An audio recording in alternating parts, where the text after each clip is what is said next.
Health insurance, vehicle insurance, fire insurance గురించి విన్నాం. Love insurance కూడా ఒకటి ఉందని చైనాలో ఓ జంటకు ఊహించని ఘటన ఎదురైందని ఓ వార్త వైరల్ అవుతోంది. చైనాలోని షాంగ్జీ ప్రావిన్స్ కు చెందిన వు అనే అమ్మాయి మిడిల్ స్కూల్లో ఉండగా వాంగ్ అనే అబ్బాయిని ప్రేమించింది.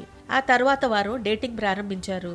అదే సంవత్సరం వు తన బాయ్ ఫ్రెండ్ వాంగ్ కు లవ్ ఇన్సూరెన్స్ గిఫ్ట్ గా ఇచ్చింది. 2016లో తన ప్రేమకు గుర్తుగా $28 అంటే 2,500 రూపాయలకి లవ్ ఇన్సూరెన్స్ చేయించింది. ఒకే యూనివర్సిటీలో చదువుకున్న ఇద్దరు ఆ తర్వాత 2025లో వివాహం చేసుకున్నారు. 2026లో 10 సంవత్సరాల లవ్ ఇన్సూరెన్స్ కాల పరిమితి పూర్తయింది. దాంతో బీమా కంపెనీ కాల్ సెంటర్ నుంచి వూకి ఫోన్ కాల్ వచ్చింది. బీమా క్లెయిమ్ కోసం దరఖాస్తు చేసుకోవాలని వారు వూను కోరారు. 10,000 గులాబీలా లేదా నగదు తీసుకుంటారా అని అడగ్గా వు ఇంకా వాంగ్ జంట నగదు చెల్లింపునే ఎంచుకున్నారు. దాంతో వు బీమా క్లెయిమ్గా మొత్తం $1,400 అంటే దాదాపు 1,25,000 రూపాయలు అందుకుంది.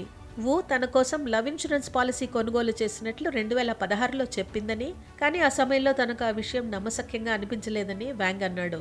వూను ఎవరో ఆట పట్టిస్తున్నారని లేదా మోసం చేస్తున్నారని తను అనుకున్నట్లు తెలిపాడు.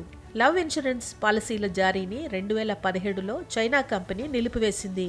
అప్పటికే ఉన్న పాలసీలకు గడువు తీరిన తర్వాత పెద్ద మొత్తాన్ని అందించాలని నిర్ణయించింది.